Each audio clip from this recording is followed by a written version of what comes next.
seja muito bem-vindo. Eu sou Frineia Chaves, você está ligado na TV Universitária e já está no ar mais uma edição do programa UFO no Plural.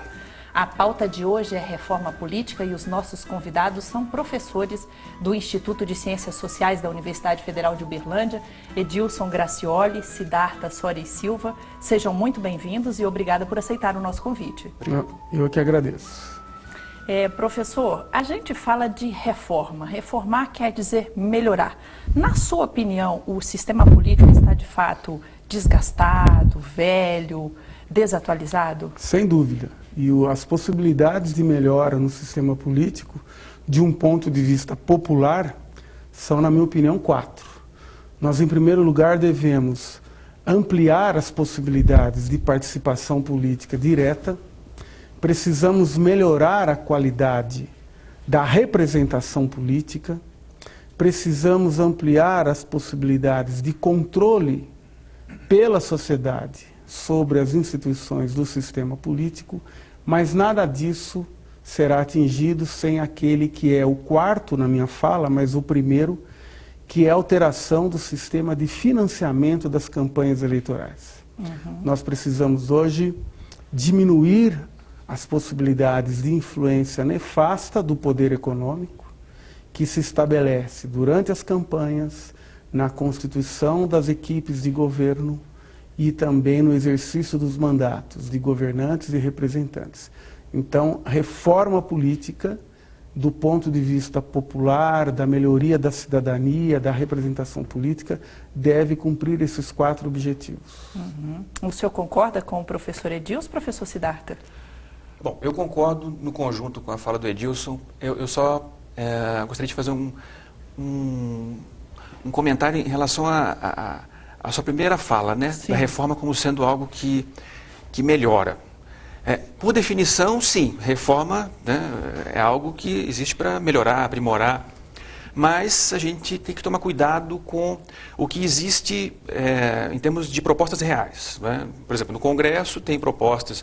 Então, a reforma pode ser uma reforma do conjunto do sistema político, eleitoral, e pode ser uma reforma de alguns dispositivos, algumas partes do sistema.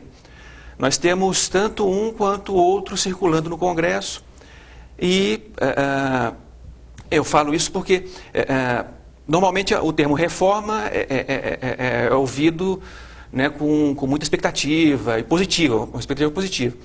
Mas não necessariamente o conteúdo da reforma, será esse. E principalmente o resultado da reforma vai ser satisfatório. A gente tem muita propaganda da reforma, né?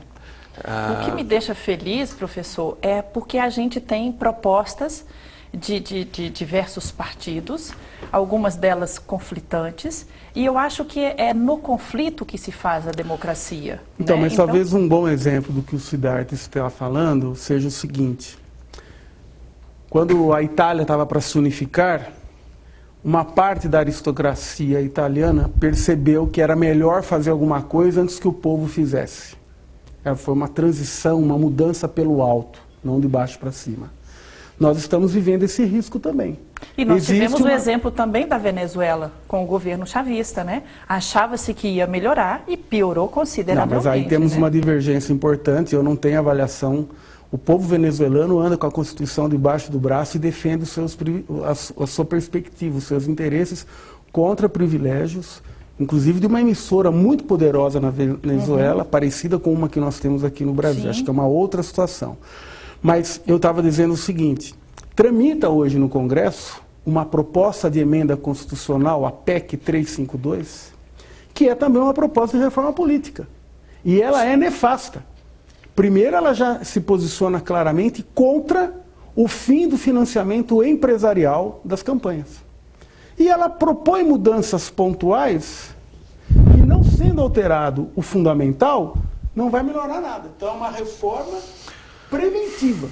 E lá nessa questão de acabar com o financiamento empresarial, a alegação é de que essa é a única medida para acabar com a corrupção e nós sabemos que isso não é verdade. Não, isso não é verdade. Pode diminuir, mas quando você tem aí um funcionário da Petrobras que assina contratos milionários e que tem um salário de 20, 30 mil, a tentação é muito grande. Se ele tem desvio de caráter ou não, é uma outra coisa. Isso não quer dizer que a corrupção vai acabar.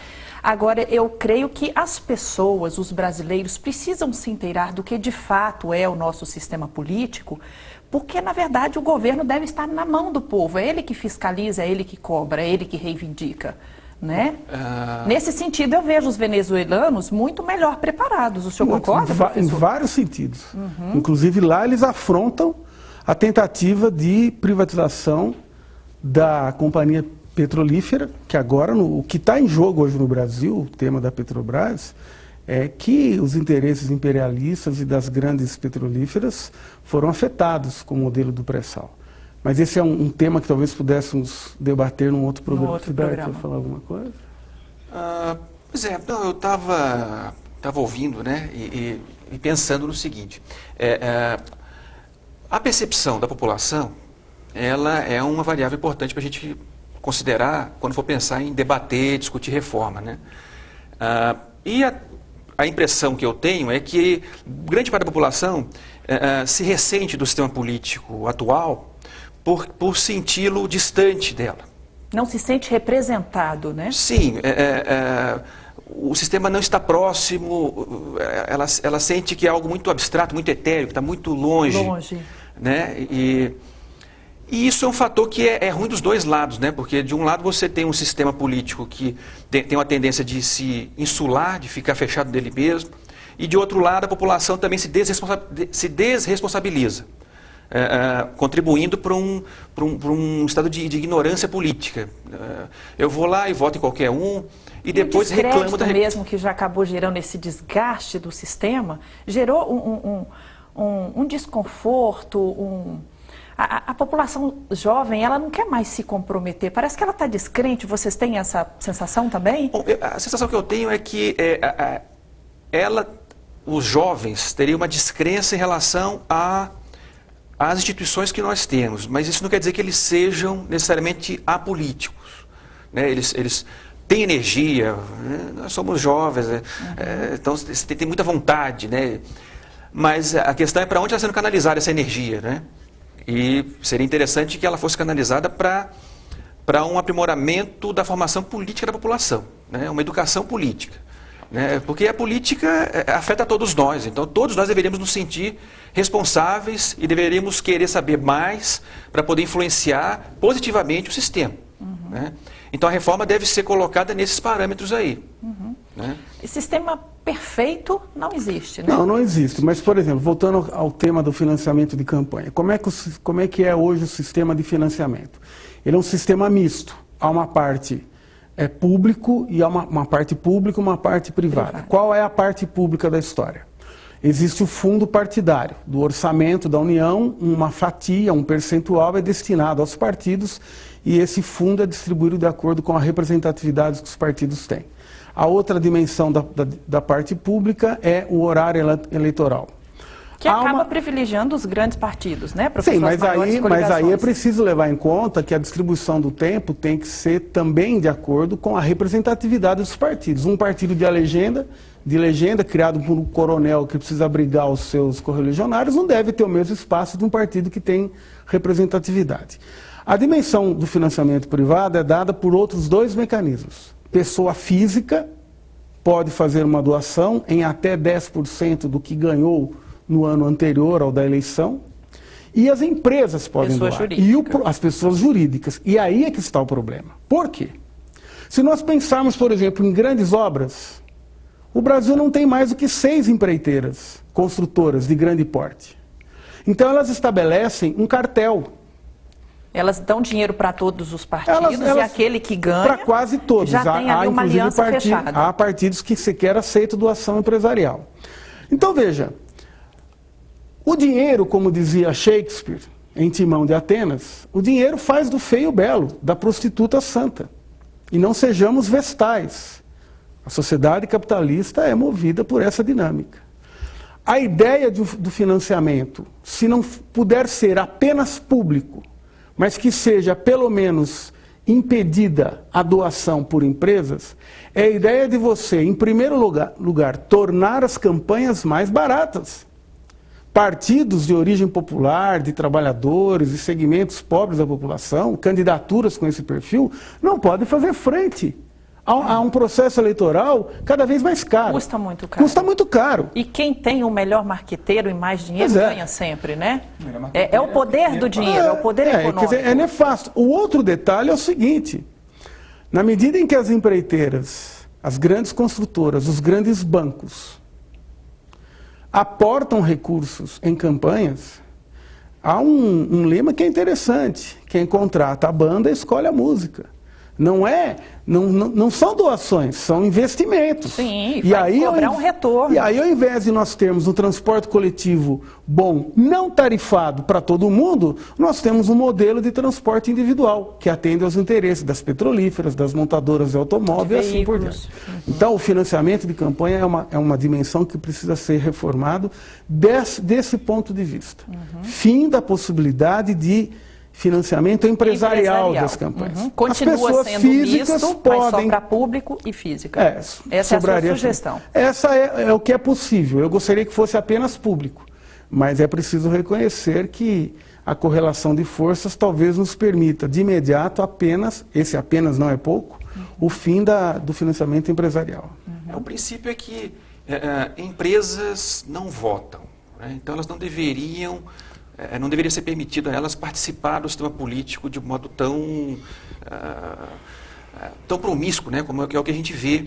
E que não acontece só aqui no Brasil. Né? Você tem nos Estados Unidos, você tem na Europa, sistemas democráticos antigos, consolidados, mas que por conta desse fator acabam sendo subvertidos. Você tem a vontade popular sendo colocada no segundo plano. Né? E essa possibilidade está tão viciada que é aquilo que eu disse antes, a empresa ela faz o investimento, mas não é em um partido ou em um candidato. Ela faz em todos, em geral, porque sim. De qualquer forma, ganhando X ou ganhando Y, ela tem certeza que será beneficiada.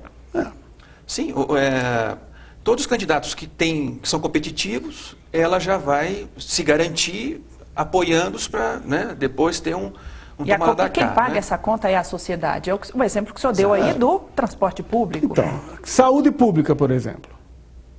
O SUS, na concepção e em larga medida na sua efetividade, é a única alternativa de saúde pública decente para todo mundo. O telespectador, se sofrer um acidente de automóvel numa madrugada, não vai poder recorrer à rede privada para atendimento da parte ortopédica. Tem que ir para o sistema público. Ora, quando os grupos de medicina privada, as cooperativas de medicina, financiam os planos de saúde, quando eles investem em candidaturas, é óbvio que depois eles continuarão a fazer um lobby, um grupo de pressão, para que não haja uma política de saúde pública muito boa. Que ajuste, né? Eu sou de uma geração que a escola de altíssimo nível era a pública. Para entrar numa universidade pública, tinha que se fazer escola pública. Aos poucos isso foi deteriorando de maneira criminosa e deliberada.